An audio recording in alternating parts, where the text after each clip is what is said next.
बारिश में गरीब बेघर परिवार का केले के पत्तों का घर। दादी दादी, आप ये क्या कर रहे हो? ओखली में धान कूट रही हूँ बिटिया, फिर इसमें से जो चावल निकलेगा ना, सब कोई उसको खाएंगे। अच्छा दादी, तो मैं भी आपकी मदद करवाती हूँ। 4-5 साल की आराध्या अपने नन्हे नन्हे हाथों से बूढ़ी जमुना के साथ ओखली में धान कुटवाने लगती है। तभी मौसम खराब हो जाता है और जोरदार की बारिश शुरू हो जाती है। हे भगवान, ये बिन बादल बारिश कहाँ से शुरू हो गई? ऐसे तो सारे धान गेहूं गीले हो जाएंगे। कविता, बबीता, ओ कविता बबीता, जल्दी से बोरी लेकर आओ और मेरे साथ धान गेहूं उठवाओ। दोनों बहनें जल्दी से आकर अनाज बोरी में भरकर घर के अंदर लाती हैं, जहां 7 महीने की गर्भवती बहू सरला खाना बना रही थी। जहां अमीर लोग बेसब्री से बारिश के मौसम का इंतजार करते हैं, तो वहीं गरीब परिवार को बारिश में बहुत परेशानी उठानी पड़ती है। ऐसा ही हाल गंगा प्रसाद के घर का था, जिसमें पत्नी, बहू, बेटी, पोती और वो बाप बेटे भी एक ही छोटे से किराए के कमरे में बड़ी दिक्कत में रहते थे। देखते देखते छत टपकने लगती है। तभी कोसते हुए जमुना कहती है, बस यही बाकी रह गया था। पता नहीं ये बरसातें क्यों आती हैं। हम गरीब परिवारों के दरवाजों में कितना पानी बह रहा है छत से। तभी सास को दुखी देखकर सरला हिम्मत देती है। माँ जी, आप चिंता मत कीजिए, मैं अभी पानी निकाल दूंगी। वैसे भी खाना पीना तो बन गया है। नहीं बहू, तू पेट से है। तेरे और तेरे बच्चे के लिए वजन उठाना सुरक्षित नहीं। हाँ सरला भाभी, आप रहने दीजिए, हम दोनों पानी निकाल देंगी। आप पैर ऊपर करके खटिया पर बैठ जाओ। कविता बबीता दोनों बाल्टी बाल्टी करके पानी बाहर फेंकने लगते हैं। कुछ देर में आसमान भी साफ हो जाता है और बारिश हल्की हो जाती है। हाय राम, घर का पानी निकालने में सारा खाया पिया निकल गया। मुझको तो भूख लग रही है। हाँ बबीता, चल खाते हैं।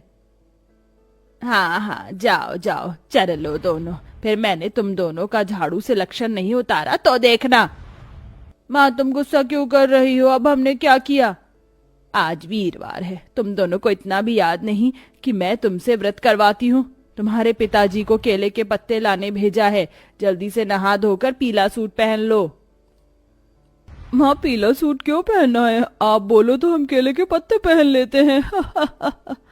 ज्यादा की तो एक झापड़ में बत्ती सी निकाल दूंगी। कविता बबीता नहाकर पीला सूट पहनती हैं। तभी गंगा प्रसाद केले के पत्ते ले आता है, जिससे दोनों पूजा करती हैं। ये सत्यनारायण भगवान, बस इस व्रत का फल दो प्रभु। मेरी दोनों बेटियों को अच्छा दूल्हा मिले और दोनों सुखी घर द्वार में जाएं। सरला सबको खाना परोसती है। सारे लोग खा लीजिए। कविता बबीता, तुम दोनों तो आटे का हलवा खाओगी ना? आज के दिन मैं बना देती हूँ। बड़ी कठिनाई से सरला दोनों नंद को गीले चूल्हे पर हलवा बनाकर देती है। ये लो सरला, खा लिया मैंने। अजी, ये क्या? आपने आधी रोटी खाई है? क्या हुआ किशोर, कच्चे केले की तरकारी तो तुझे कितनी ज्यादा पसंद है, फिर ढंग से खाया क्यों नहीं? मन नहीं बाबूजी, मकान मालिक का किराया देना है, उसकी चिंता लगी हुई है। बारिश में इतना काम धाम भी नहीं है, समझ में नहीं आ रहा कैसे भरूंगा किराया। जैसे जितने साल में हमने इस कमरे का किराया भर दिया, उतने में हमारा अपना खुद का घर आ जाता। पिताजी भैया, हम अपना घर क्यों नहीं खरीद लेते? कहाँ से लेंगे बिटिया इस गरीबी में? 2 टाइम की रोटी भी ढंग से नहीं खा पाते, और जमीनों का रेट तो आसमान छू रहा है।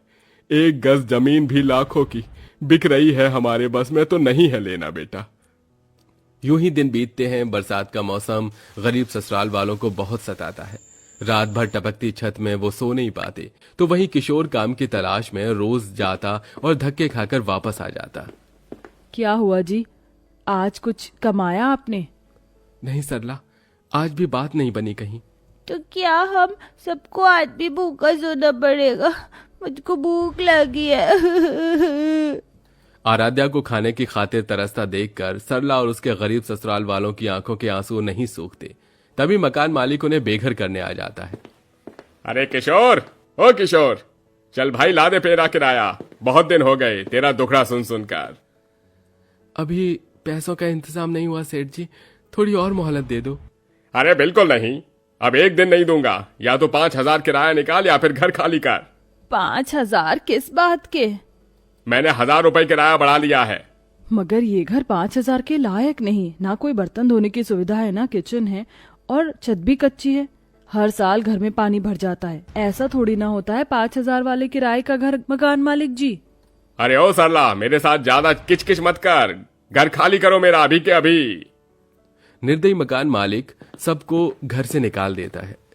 तभी घटाएं चमकने लगती हैं और आंधी तूफान के साथ बारिश शुरू हो जाती है, जिसे देखकर सास जमुना डर जाती है। इतना भयंकर मौसम पहली बार देखा है। पूरा आसमान काला है। लगता है सृष्टि का अंत आ गया है। हे प्रभु, रोक दो इस प्रलय को। देखते देखते तूफान से पेड़ टूट कर गिरने लगते हैं और रोड में पानी भर जाता है। बबीता बुआ, मुझको गोदी में उठा लो, डर लग रहा है बहुत। हाँ, आजा मेरा बच्चा, बुआ के पास आजा। सब लोग जल्दी जल्दी आगे बढ़ो।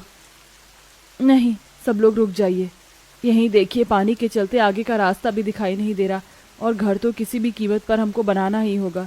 कब तक इस बारिश के कहर में भटकेंगे? लेकिन घर बनाएंगे किस चीज से सरला? हमारे पास कुछ भी नहीं है। तभी बहू का ध्यान एक पार्क पर जाता है, जहाँ बहुत ही हरे भरे केले के पेड़ लगे हुए थे। मिल गया उपाय। हम सब केले के पत्तों से अपना घर बना सकते हैं, क्योंकि ये काफी ज्यादा लंबे और चौड़े हैं। मगर भाभी, सिर्फ पत्तों के सहारे घर थोड़ी ना टिकेगा, लकड़ियाँ भी तो लगेंगी। अरे तो इकट्ठी कर लेंगे, बेठिकाना कब तक रहेंगे।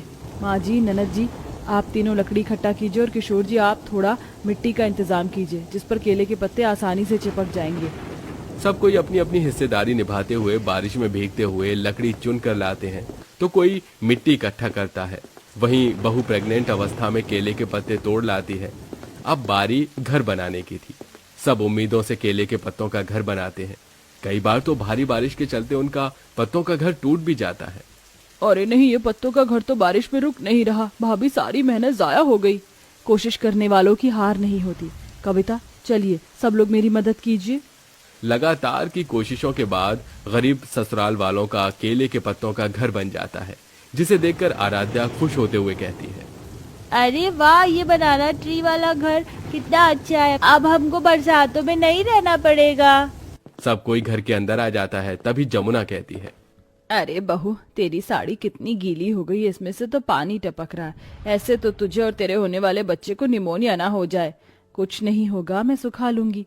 नहीं नहीं किशोर बेटा, जाओ और थोड़े केले के पत्ते तोड़ ला। जी अच्छा माँ। किशोर तुरंत जाकर केले के और पत्ते तोड़ता है, जहाँ वो पेड़ों में कच्चे पक्के केले उगे देखता है। अरे, इसमें तो कितने सारे केले लगे हैं। मैं तोड़ लेता हूँ, वरना तो कोई और तोड़ कर ले जाएगा। केले के पत्ते लेकर किशोर घर लौट आता है। ये लो माँ, मैं केले के पत्ते ले आया, और ये कुछ फल भी ले आया हूँ। किसी ने कुछ नहीं खाया, इसे ही मिल बांट कर खा लेते हैं। ये लो सरला, तुम खाओ।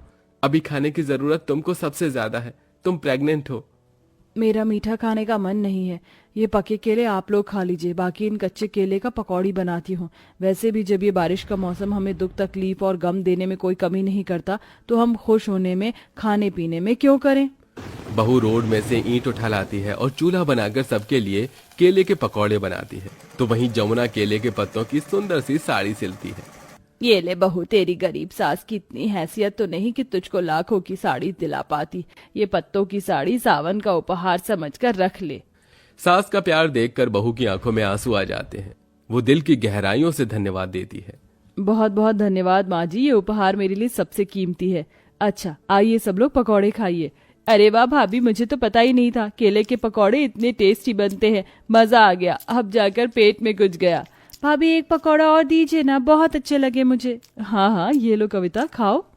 पूरा ससुराल लगभग 2 दिन रात रास्तों में भटकने के बाद उस दिन अपने केले के पत्तों के घर में चैन सुकून से सोता है। अगले दिन सवेरा होते मौसम खुल जाता है। अरे, मौसम ठीक हो गया, मैं कहीं काम धंधे की खोज में निकलता हूँ। जाओ जी, भगवान की दया कृपा से आज आपको काम मिल जाएगा।